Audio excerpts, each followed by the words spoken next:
Hello everyone, and welcome back to more StephenPlays Magic Duels. On the last episode, we took care of the final part of Gideon's story arc. Gideon's story arc also functioning as a tutorial. There were a few comments that said, hey, you know, it really seemed like the AI is kind of stupid or they're making bad decisions, but the truth of the matter is that the last 5 episodes have all been tutorial. And while they're still going to continue to explain new mechanics, the game is going to start ramping up in difficulty and allowing us to make more choices. Now, some of the commenters had actually said that up to this point, the game doesn't randomize the cards that you draw. Every time that you play Gideon's story arc, your starting hand is always going to be the same. It's not random like it should be. And that's just to help guide you along. Now, what we would normally be doing today is starting on Jace Bellerin's campaign arc. But that's grayed out, and the reason that's grayed out is that we have to go into battle mode. Because we've just gotten the ability to create our own decks, the game wants us to do that before we proceed, so it's guiding us down here into my deck. So this episode, we are going to create our own deck and use it to fight against the AI. Next episode, we'll be getting back on track with Jace Bellerin's line. Now, there's 2 ways to do this. You can use the deck builder for total control, which I would have no problem doing, but I'm also interested to see what the deck wizard recommends. What kind of deck would you like to create? There's a lot of different archetypes that you can choose from, like a ridiculous amount, which is really nice, and it can actually auto-generate decks for you based on that. Now, out of all of these, my favorite, I've already looked through these, is All-Out Assault. This is the kind of deck that I like to play in Magic. Whenever I played Magic regularly and played competitively, I loved red. Red is the color of fury, red is the color of fire. They tend to strike very fast, very hard, before the opponent even has a chance to react. Now, the problem is, I actually went through and tried to make a deck with this. I don't have the cards for it. I mean, simply put, I just don't. They recommend doing one of these 3, and it looks like we're going to have to, because I tried to do one with this, and it wasn't working so well. We only have the cards from that starter box that they gave us, and then we've opened like 3 packs, so we just don't have the cards necessary to put a good all-out assault deck together. Now, our other options are Magical Armor, enhance your creatures to outclass your opponent, Horde's Thunder, more land means bigger creatures to smash your enemies with, and Control the Sky, defeat your opponent with an aerial assault while your ground creatures defend. You can see that the colors are going to either be white and blue, red and green, or white and black. So no matter what we choose, we're going to be getting a taste of some new colors, because up to this point, we've used white. Using white and blue together might be fun, because it'll give you a chance to see kind of what the blue stuff is, which we'll get into next episode. So we're going to go with Control the Sky. The other thing about that is that I really like flying. Flying creatures tend to give a definite advantage. Step 1, flying creatures. Flyers are hard to block. With lots of flying creatures, you can easily attack without your opponent being able to stop you. Correct. So, what we can do is we can choose what cards we want, and it's recommending that we have 12. And it looks... How many do we have? I don't know. We can actually hit autocomplete, and it'll just add cards for us, which might be kind of interesting to see what happens. I'm going to hit autocomplete. It's given us 4 Razorfoot Griffins, 2/2 Flying First Strike, not terrible creature. It's given us 3 Capsho Kite Fins, which are 3/3 flyers, and whenever it or another creature enters the battlefield under your control, you get to tap target creature an opponent controls. That's nice. 4 Sky Eel Schools, which are 3/3 flyers. Whenever Sky Eel School enters the battlefield, draw a card and discard a card. And a Dark Slick Drake, 2/4 flyer. When it dies, draw a card. Let's take a look at our curve here. When I say curve, I'm referring to the cost of the creatures. Obviously, when you have a lot more higher cost creatures, that's turns that you have to wait until you can play them. Since this creature costs 4, it costs 2 of any color and 2 water, it's going to take me until turn 4 to cast it. These cost 5. So the high curve right now. These cost 6, and then 4. So these creatures right now are very expensive. It's going to be a while before I can play them. Not sure how well it's going to work, but we'll hit next to give it a shot. Ground defenses. Shore up the ground. Look for creatures with high toughness, spells that destroy or exile creatures, counterspells, and spells that bounce creatures from the battlefield. Whenever they say bounce, that means to return to hand. So ground defenses. Dauntless River Marshal gets +1/+1 as long as you control an island. So this is a card that is a white card, but benefits if you are playing it in a 2-color deck, which we are. Once again, I'm just going to hit autocomplete and see what happens. So we got 3 of these. We've got Countermand, which is a instant for 4. It says counter target spell. Its controller puts the top 4 cards of his or her library into his or her graveyard. Ouch. That is a very expensive counterspell, though. How counterspells work is if your opponent is playing a spell, and a spell is a card. A spell is a card that is coming out of their hand with the exception of land cards. Land cards are not spells. So if they're playing a spell, and you play a counterspell in response, their spell goes to the graveyard, which is pretty sweet. Their mana stays tapped. They already paid for it, but it goes away, which is nice. This is Frostlinks, 2/2 creature. When Frostlinks enters the battlefield, tap target creature an opponent controls. That creature doesn't untap. It's interesting that it says ground defenses, and these aren't even creatures. They're instants, but whatever. And then one of these. Sure. What does this do again? Tap target creature opponent controls. Yeah, this is nice. Kind of icy. Fill your deck. You need a few more cards to complete your deck. Creatures are important. Most decks want 20 to 30. Variety is good. You want creatures with lower mana costs to cast early, but also include a few high-cost powerhouses to finish off your opponent. Removal is key. Select cards which remove your opponent's best threats, and victory won't be far behind. Once again, I'm going to autocomplete, see what the game recommends. Had to think about that. Threw in Juggernaut, which is an artifact creature, 5/3. Has to attack each turn if it can, and it can't be blocked by walls. A Skyhunter Skirmisher, which is a 1/1 flying double strike. A Kinsbale Skirmisher, which is a 2/2. When it enters the battlefield, target creature gets +1/+1 to end of turn. We've also got Nimbus Wings, which is an enchantment aura. Enchantment creature gets +1/+2 as flying. It's nice. Got a few of those. We got our good old Elite Vanguard, 2 1s for 1. And also Suntail Hawk, a 1/1 flyer for 1. Okay, next. Lands. The right mix of lands helps make sure you'll be able to cast all your spells. The recommended number and type of lands have been automatically added to your deck. Okay, so they've given us 5 white and 12 blue. And they've also given us 2 Glacial Fortress, which can be either one. A Foundry of the Consuls, which adds 1 to your mana pool, and you can also sacrifice it to put 2 1/1 colorless Thopter artifact creatures with flying onto the battlefield, and 4 of these. The Azorius Guildgate enters the battlefield tapped, but can also be either mana. Good stuff. We'll do next. Customize your deck. Choose an avatar, background, and name to represent your deck. Okay, so we get to actually choose all of this stuff, which seems a little unnecessary, but sure, why not? Let's do... This is a white-blue deck, and I'm not sure who all these people are. This just looks like Nature Jesus, which I like. I think we're going to go with this dude right here. Kind of a Mad Max character.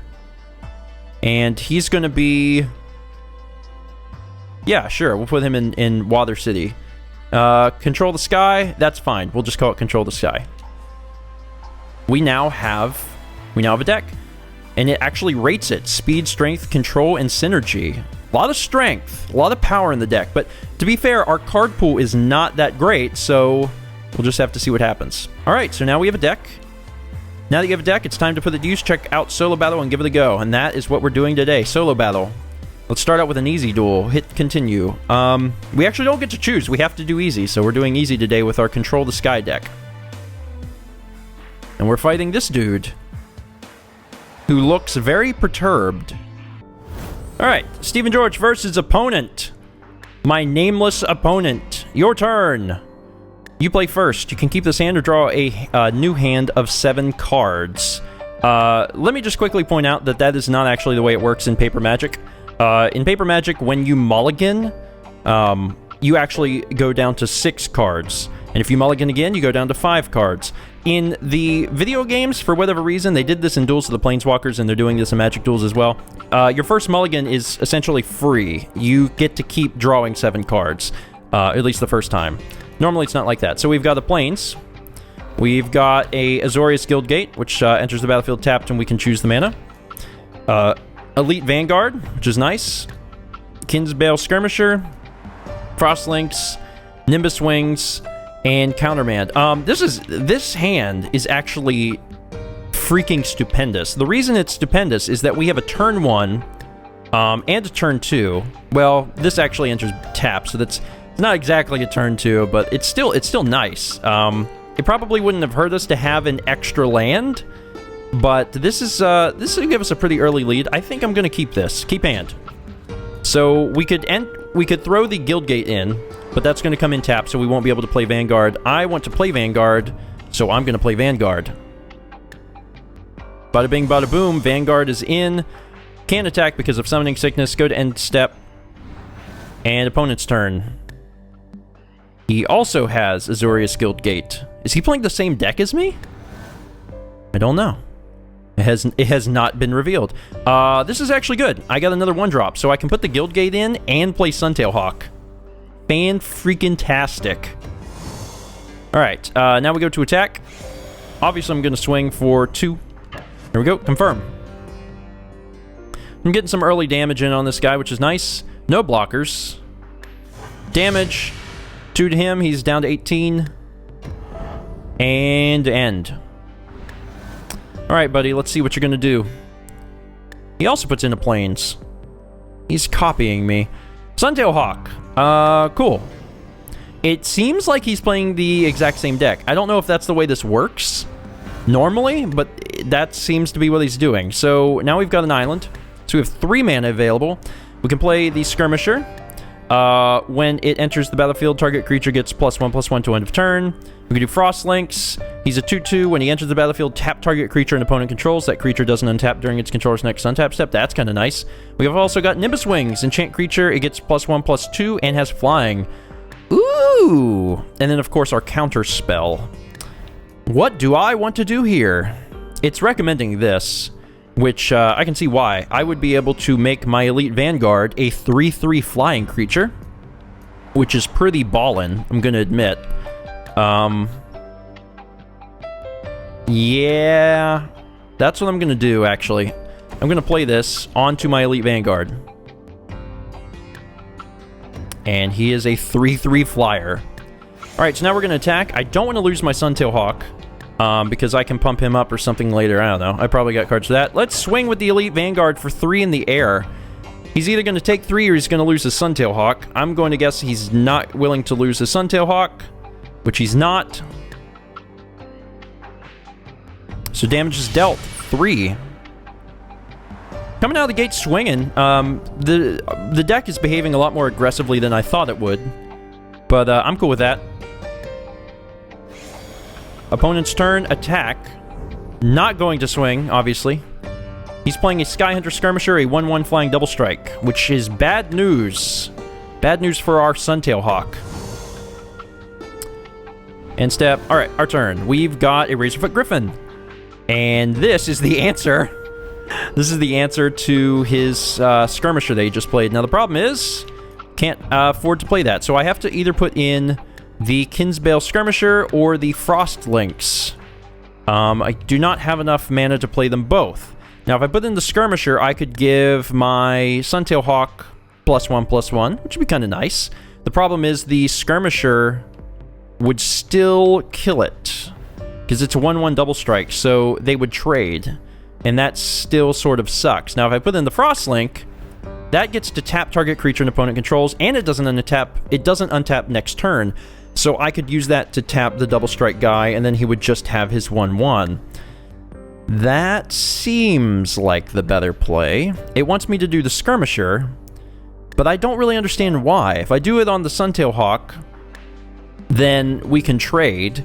If I do it on the Elite Vanguard, I'm stronger, but it's also more likely that he'll block me. I think what I'm gonna do is I'm gonna do Frost Links. Screw you, game. I make my own destiny. Frost Links is in. I get to decide who is going to tap. Obviously, it's going to be the more difficult guy. The double strike guy is now tapped. We'll go to attack. I'm not going to swing with my 1/1. I'm going to use that in case I need to block something at some point. I'm instead going to attack with my Elite Vanguard, who is now in the air, for 3. The guy has not managed to hit me yet. Chooses not to block, so he's taken 3. He's going to be down to 12. So he needs something to happen, because right now I have got some serious board advantage here. End step, go to his turn. Playing a land? Not playing a land. Attacking? Not attacking. Going to main? He's also playing Frostlink, which means one of my guys is gonna get tapped. I'm assuming Elite Vanguard. That means that on my turn, Elite Vanguard will not untap, which means he cannot block, nor can he attack. Creature tokens. Yeah, that's never been explained, has it? Sorry. So this land is land I can play, and I can tap the land for 1 colorless mana, or I can pay 5 mana and tap this card, and then sacrifice it, which means put it into the graveyard, and I can create 2 1/1 flyers. And whenever something says tokens, that just means that you more or less create creatures out of thin air, and if those creatures are killed, they are not put into the graveyard. They just are... they're taken out of the game, because they never existed in the first place. Foundry of the Console... okay, so we might as well play a land card. So that's going to go over there, and it can be used immediately. It's not tapped. And lands don't have summoning sickness, just creatures. Add 1 to your mana pool, so we can play 4-cost cards, which is kind of nice. The Razorfoot Griffin is capable of taking out the Double Strike guy, so that would be pretty great. I think I'm going to play that. Razorfoot Griffin is in. Move to the attack phase. Very unfortunate set of circumstances here, because we can't attack. The only advantage I would have had is if I would have played this guy, then I could have given my +1/+1 to my Suntail Hawk. Then I could have swung with the Suntail Hawk, because I only have to worry about his 1/1. But I would rather get the Razorfoot Griffin out there, because on his next turn, his Double Strike guy is going to untap. My Elite Vanguard is going to stay tapped, and at least I can guard with the Razorfoot Griffin. So that's my strategy. So right now, I'm not going to actually swing with anything. The only thing that makes sense to swing with is the Frostlinks. And that's not a big deal. Not entirely important. I could, but I think I'll just skip it. I'll use it as a blocker later. I have board advantage bad. I have more creatures, better creatures, and I have more life. But that's about to change, because he's casting Nimbus Wings, which is what I had put on the Elite Vanguard. Fun! And now, oh god. Okay, so now he's got a 3/4 flyer. Wow. Wow. And he's also playing Dauntless River Marshal, 2/1. And because he controls an island, it's actually going to be a 3/2. He can also pay 4 mana to tap target creature, which sucks. That is what our Frostlinks did. But they only got to do it once when it comes in. This guy can just pay 4 to tap target creature. If he had 8 mana, he could tap 2 creatures. Yep. Also, anytime you see... and this is a good time to explain this. If I can get my thing over there. Anytime you see an ability on a card and it has a colon, that means that you can cast that at instant speed. Unless it says otherwise. If it said otherwise, if it said like cast at sorcery speed, that would be different. But otherwise, it's cast at instant speed, which means that it could be my turn. I could be declaring attackers, and before I declare attackers, he could use his ability to tap target creature, so my guy couldn't attack. It's actually pretty cool. It's just really bad for me. All right, so let's take a look here. I drew another counterspell. And I do have enough mana to play these. If I hold on to my mana and not play it right now, then I could actually, I could use a counterspell on his turn if I need to. Otherwise, I'm going to be using this guy to give myself +1/+1.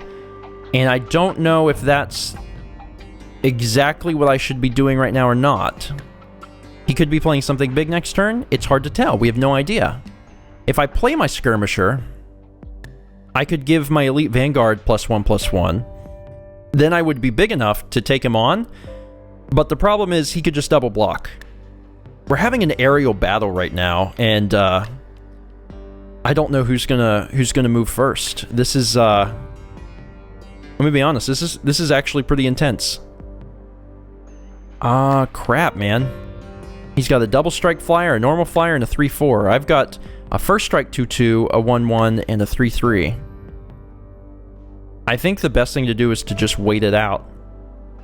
I don't like to do that. I like to just run in there and attack, man. But right now, the board is kind of at a standstill.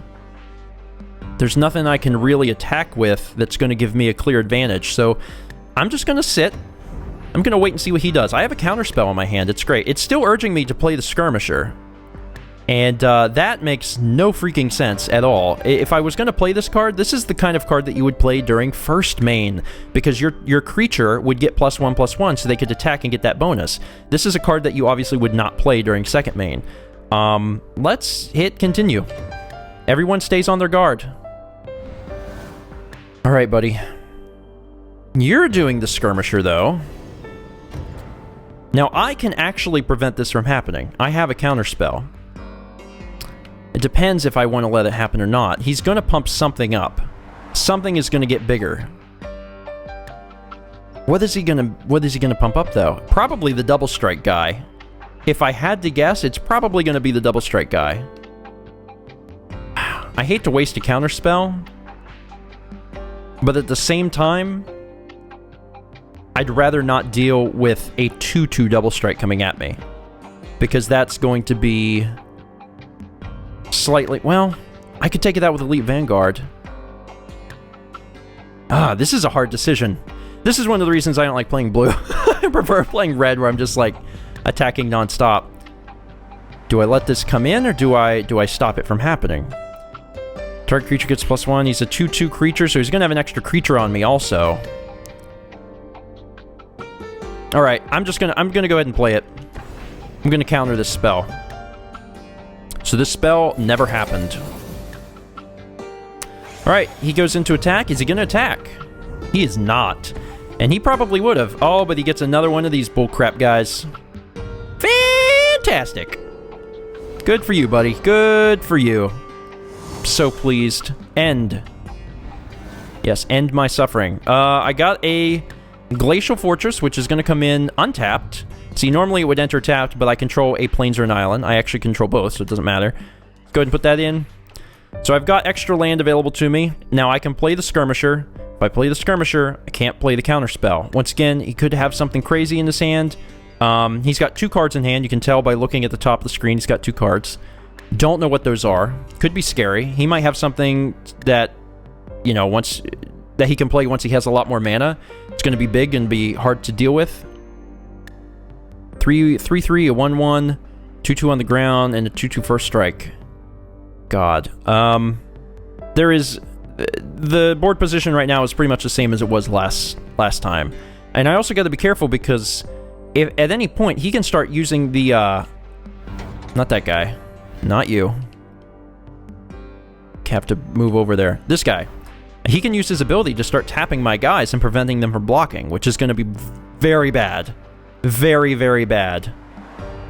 I'm going to hold off. I'm not going to do anything, which is killing me slowly. But I'm going to wait it out. And I am not going to attack. I'm just gonna chill. Going to main, not playing the Skirmisher. Once again, game, that's a bad recommendation. Please stop asking me to do that. I've got a counter spell, and I'm not afraid to use it. It's a land. You can't counter land, because that's not a spell. Opponent's turn. What's he got? He's got another 1/1 double strike.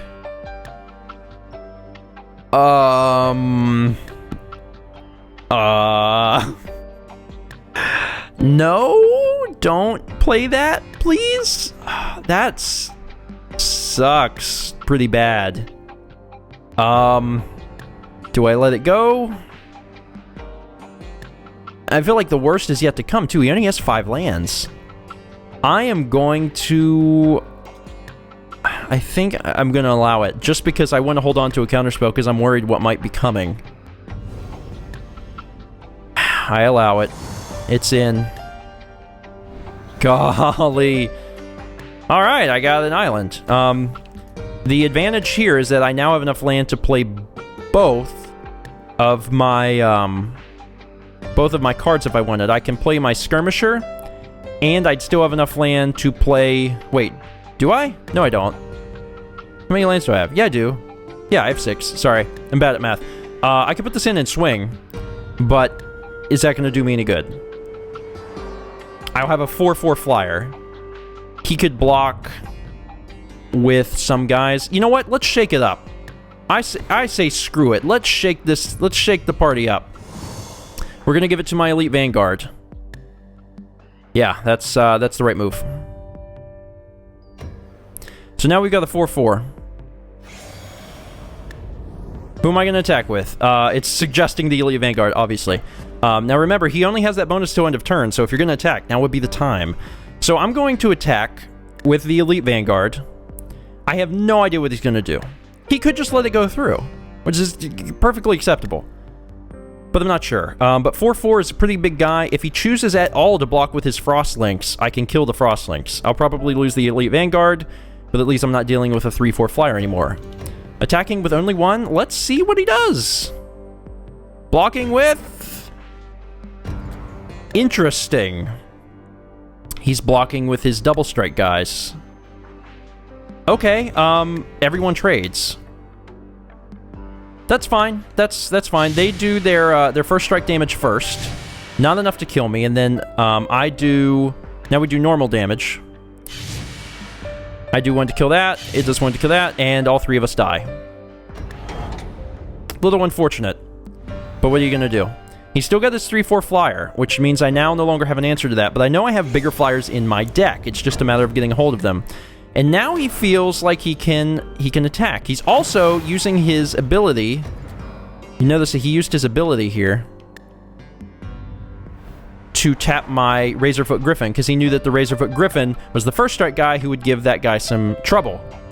And now he tapped it. Now, I can't counter spell an ability, because a spell is a card. It's not on a card, it is a card. So I can't counter that. There's nothing I can do to deal with that. I'm unfortunately just going to have to take one. But also, like, why does it matter? I have 20 health. I could block with a Suntail Hawk, but I don't want to do that. I'm going to skip. If something starts happening and I start getting wailed on by that 3/4 flyer, at least I can chump block with my 1/1 flyer. So, end turn goes to me, and I got another land. I'm starting to get sick of land. I need something other than land. But I could do this, which would give me two 1/1 flyers. Let's put the planes in. So I've got 6 lands, but if I use this ability, I won't be able to use my counterspell, so that's not yet time for that. Let's continue. Going to the attack step. Yeah, I am not attacking. His guys are bigger than mine. It wants me to really badly. The only thing to consider is that I do have 7 more health than he does. I may be able to overrun him, but I don't think it's gonna work. He would kill my Razorfoot Griffin, which is what he would block if I attacked that guy. The 2/2. Well, the 2/2s can kill his 2/2s, and the advantage there is that he wouldn't be able to tap any more guys. The thing is, let's just say, theoretically, that I swung with everything. Not the Razorfoot Griffin, we'll keep that back, but I swung with the other 3 guys. That's only 5 damage. He could just elect to take it. What's the best option? I have no idea. I'm just really worried, and I really need to draw something other than land next turn. Like, desperately. I'm going to skip the attack. Was that the right decision? I don't know. I'm not sure. But I'm going to wait it out. Going to his main. Put it in a guild gate. He's got plenty of land. He's got 7. He is swinging with nothing. Goes to main. Playing... What are you? Inspiration. Target player draws 2 cards. God. Do I counter this? Or do I counter what he would play with those 2 cards? That's a hard... I mean, I don't want him to be able to draw extra stuff, obviously. So having that available to him would be, you know, bad. Because right now he's just drawing 1 card a turn. This gives him an extra 2 cards. But I also don't know what he's going to draw. Oh, God. Yeah.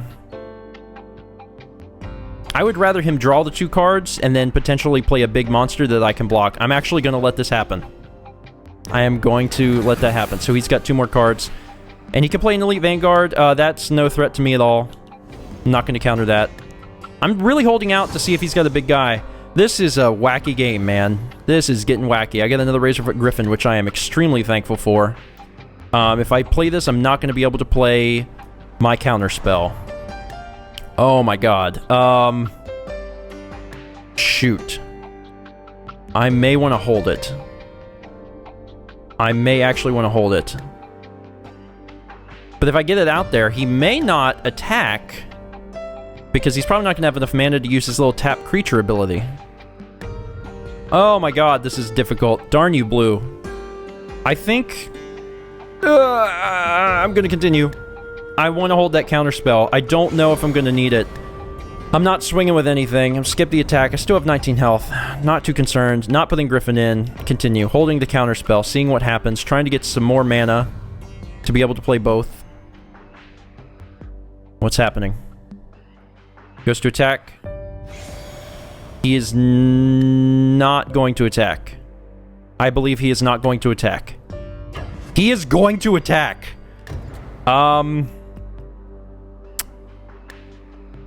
Okay.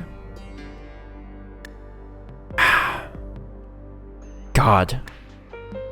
So I'm in an interesting predicament. He's a 3-4. Obviously, the only 2 flyers, the only 2 guys that can block him, I've got a 1-1 and a 2-2. So that's a thing. What I can do is activate this ability. If I activate this ability, I will instantly create 2 1-1 flyers. I may be able to finally get rid of this guy. That is, I think, the best option. I will lose my Razorfoot Griffin in the process, undoubtedly.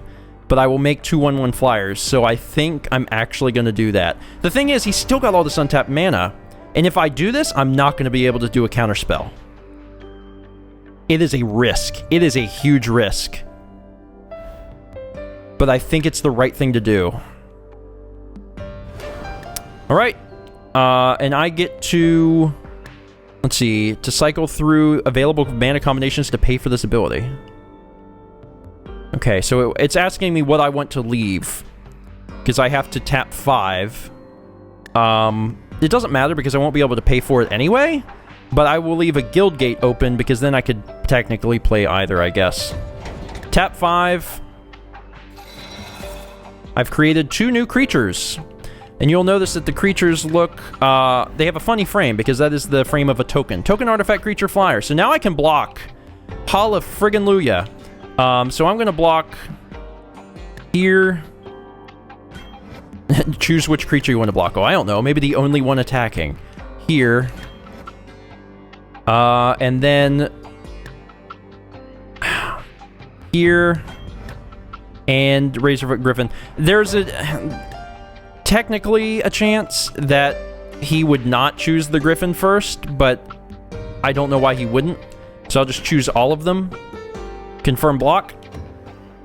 So now what he's going to do is distribute and the damage, and he gets to decide the order. Oh, shoot! He still had untapped mana for his ability. Oh, God. Oh, God. Oh, we're screwed. We just got screwed because I forgot about that. Shoot! Yeah, we're screwed. We are really screwed. This is really bad. What he's doing now...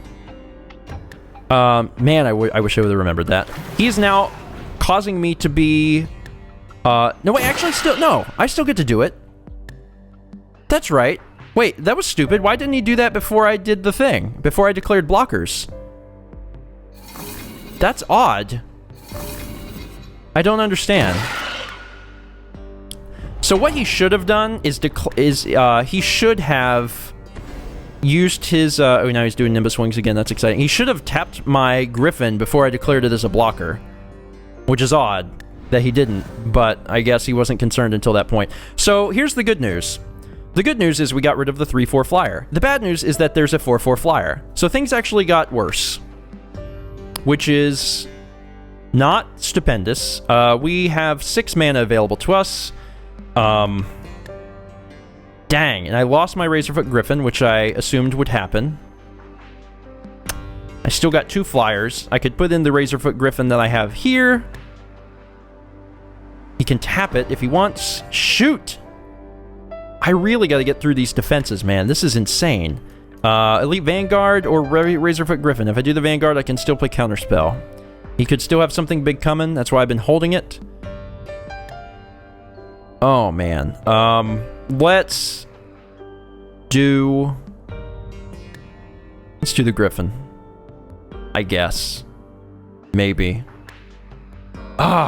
This is terrible. If I choose to block with the Griffin, he can still tap my creature. Then I can't block anyway, and then I can't play Counterspell. I'm gonna play this just because I really want to get this stupid thing out there. And I'm not gonna attack. Because that doesn't matter. Yeah. Well, I guess now I can play Vanguard too if I want. Because I'm not going to be able to counterspell. So let's just get both of these guys out there. It's a friggin' party now. Going to the attack step. Game recommends not attacking. I agree with the game. Going to the next turn. He has got so much land. He is definitely going to swing at the 4/4. Definitely. He didn't. Why? He must have something he wants to do. No, that's odd. I don't know why he wouldn't, because he has the martial guys who can tap target creatures, and he had enough land to pay for it. That was really weird, and I was tapped out. What was I going to do? That was a bad play. He could have tapped my guys and swung. Huh. Well, the good news is I can enchant a guy. That's the good news. The bad news is it still wouldn't make my Razorfoot Griffin big enough to tango with the 4/4. Which means I kind of want to hold this. I kind of want to wait and see if I can get an even bigger guy. So that might be helpful. Because otherwise, I can get another flyer. I mean, I guess I could use it on the Elite Vanguard or the Skirmisher or something. It's not a bad idea either. I think I'm going to hold it. Blue is a lot of waiting. I outnumber him, though? Might want to start, not this round, but maybe start looking at the math. The problem is he can tap me. That's the biggest problem. Those stupid cards can tap me. They can tap my guys as they're about to attack, and then I'm in trouble. Skipping the attack. Skipping my second main. Gonna see what he does. He is... Okay. So he's gonna... At my end step, he's gonna tap my Razorfoot Griffin. Now, my cards don't untap until the beginning of my turn, so throughout his entire turn, Razorfoot Griffin is going to stay tapped. He must be wanting to attack, because otherwise he wouldn't have done that. But then he didn't! This is confusing. He played another Plains. He's a lot of land. Alright, what are you? Because I really need an answer right now. Sky Eel School is a 3/3 flyer. When it enters the battlefield, draw a card, then discard a card. Okay. A 3/3 flyer would really help. I mean, it would really help. That, no doubt about it. I would love to have that, and I need that in my life. He has no cards in hand, so he can't counter whatever I'm gonna do. Ah, God. Yeah. Yeah, alright. This is going in. I could wait until second main to play this. It doesn't matter, because I'm not going to attack. Not this turn. But with this guy on my side, things will get easier. So, when I play this, I'm going to draw a card.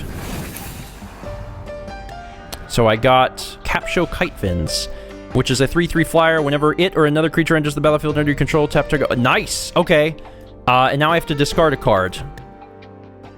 It seems terrible because I've held it this long, but I actually am going to ditch the counterspell. Right now I'm looking at winning. My win strategy is going to be outnumbering him, outpowering him, so I'm going to have to ditch the counterspell.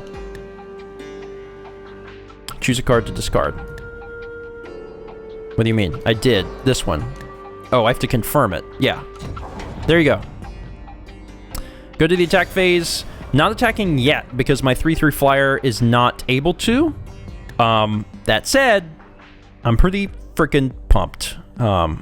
Feeling pretty good about myself. The only thing is, I need... God, I wish I had more land. Because I would love to play both of these. But I'm okay. Everything's okay. It's all going to be okay. I am outnumbering this fool. Skip attack. It's fine. Going to his face. Also, I had no idea this was going to be such a long video. He's tapping my 3/3, of course. He's got the land to do it. He's tapping my Razorfoot Griffin as well. He's starting to feel worried.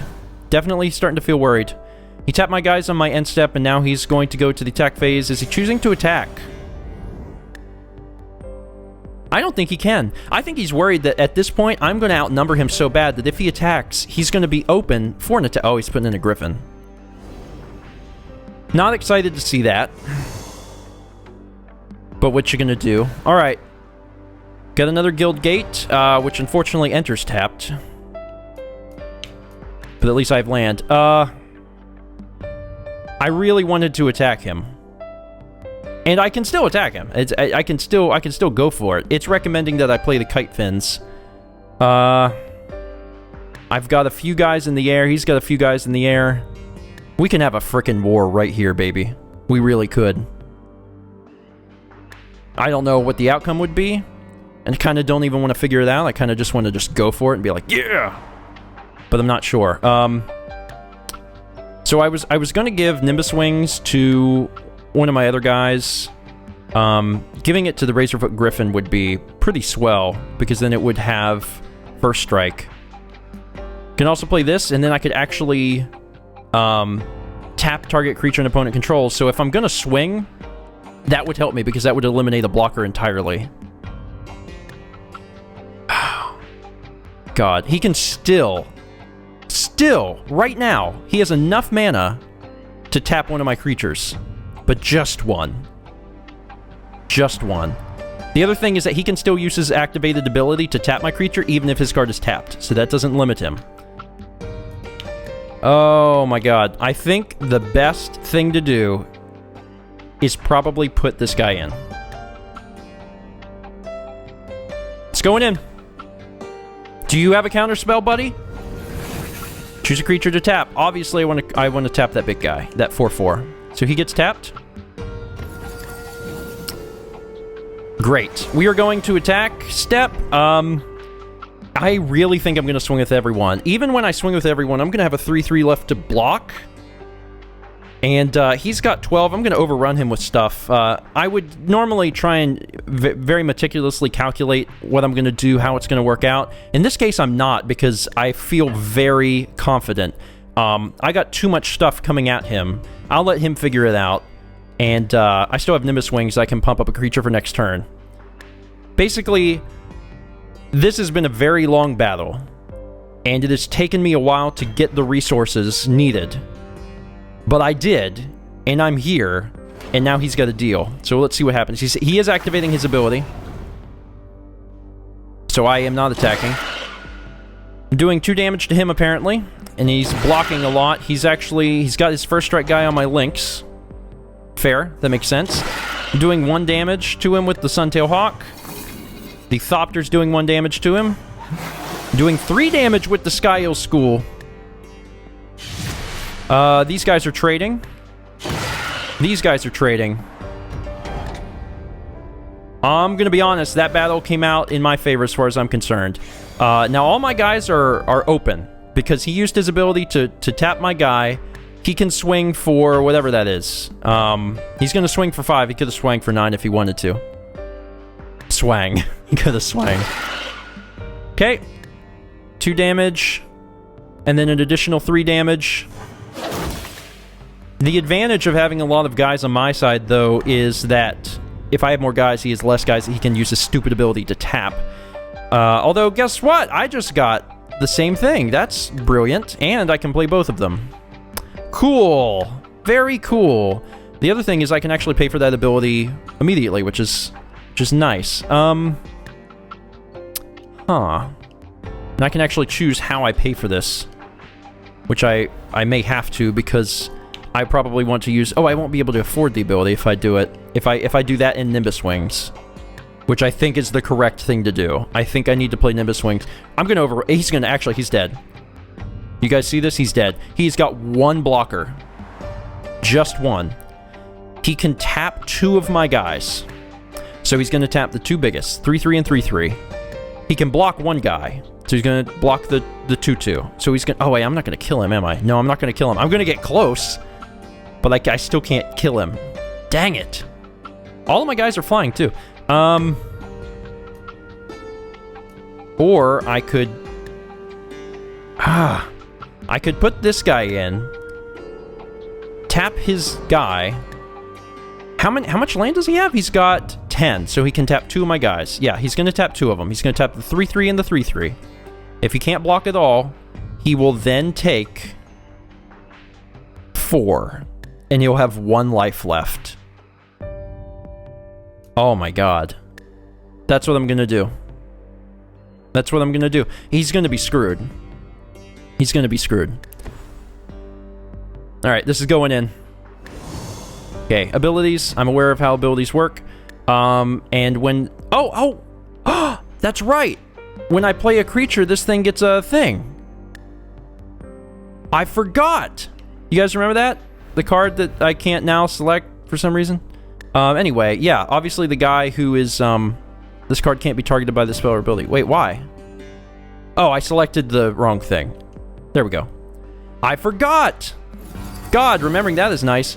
You guys remember this guy? Whenever another creature enters the battlefield under your control. So because I played a creature, I get to tap a target creature in opponent control. So he's tapped. I don't even have to use this guy's ability, which means I have free mana to play Nimbus Wings. Oh, happy freaking day. So here's the deal. He is going to definitely tap one of my guys. Or 2. He can afford to do it twice.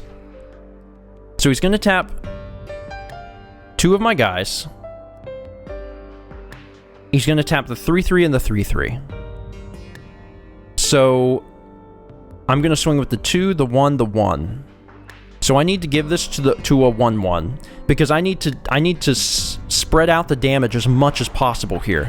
So I'm actually going to give this to just my little token dude. Yeah, this is the correct way of doing this. We go to the attack step. I am going to attack with all. No! No! What happened? Oh my god. Oh my... Instead of pressing X to attack with all, I just accidentally pressed Y to skip the attack. Clearly, that was a mistake, game. Why would I want to skip my attack? I meant to attack with all. I am so pissed right now. Like, oh my god, I hit the wrong button. It's not going to cost me the game, but I am really mad. Like, I'm shaking. I'm so upset because I would have swung and won. He would have blocked. He would have tapped my 2 3-3s, and then I would have come at him with 5 damage, and I would have beat him. And instead, now he can block with all of them because he's probably not going to attack me. Shoot! God, I'm mad. Okay, well, that sucks. All because I hit the wrong freaking button. Great. Great! Now he's another blocker. I swear to God, if I lose this game because I hit the wrong button, I am going to be so upset. Well, there's some hope, I guess. When I bring this in, I get to tap target creature and opponent controls. That doesn't untap. And it's also going to activate the ability of the other guy. So let's put this in. 2 guys are going to tap. Obviously, the big guys. 4-4, we don't want that around, so we're going to select that. And this guy also gets to choose one, so we'll just choose the, we'll just choose this guy. Sure. So these guys are going to tap. God. Man, words cannot describe the anger. I can also use... I actually have enough free mana to use my ability, which is great. Freaking great. And I will. Zoom to ability. Let's go ahead and use this. And we are going to use this on the other guy who could block and cause us some problems. I have no cards in hand. I have no tricks up my sleeve. I am going to make sure I press freaking X. and not Y, and end this game. Confirm. He doesn't have enough to pay for any more tapping of me. He only has one guy to block. He's going to take 3, 2, 2, and 1, and I've won the game. Oh my god, what a battle. What is this? Celestial Flare. Target player sacrifices an attacking or blocking creature. And you're using that on me, I'm sure, right? So I have to choose. Oh gee, I wonder which one I'll choose. Maybe the weakest one? Good try there at the end. But I'm still doing you in.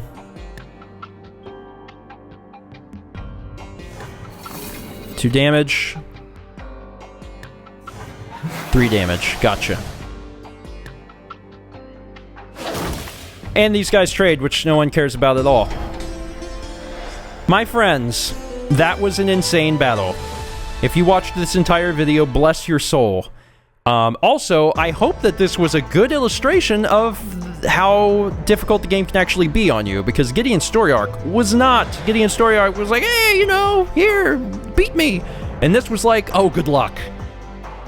Holy crap. That was truly, truly hard. Continue.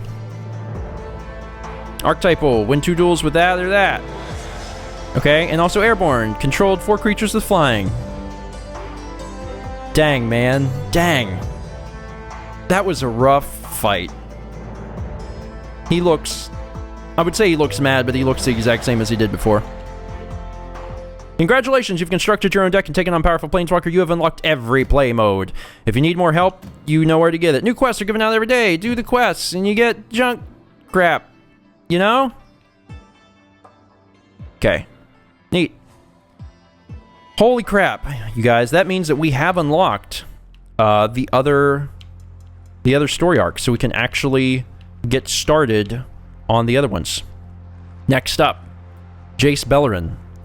Are you guys excited? I am. Hopefully this episode did give you a taste of things to come. It is not going to be a walk in the park from here on out. Episodes could be short, episodes could be long. I will show you what happens regardless of whether I win or lose. That was probably one of the bigger complaints about the first LP I did, is that I only show the wins that I had in that Let's Play. This Let's Play will be very different. Whenever I go into it, I could win, I could lose, and if I lose, then I will show you my loss. I'm not exactly sure how I'll handle it. I'll probably do... I'll probably just rematch them in the same video or something, and show you guys a win or something after that. I'm not entirely certain, but you'll know... You can go into it knowing that you won't always see me win, and sometimes I won't, because you don't always win your Magic matches. Thank you so much for watching. I know it was a long one, but I appreciate it. And I'll see you guys next time when we get started on Jace's story arc. See you guys then.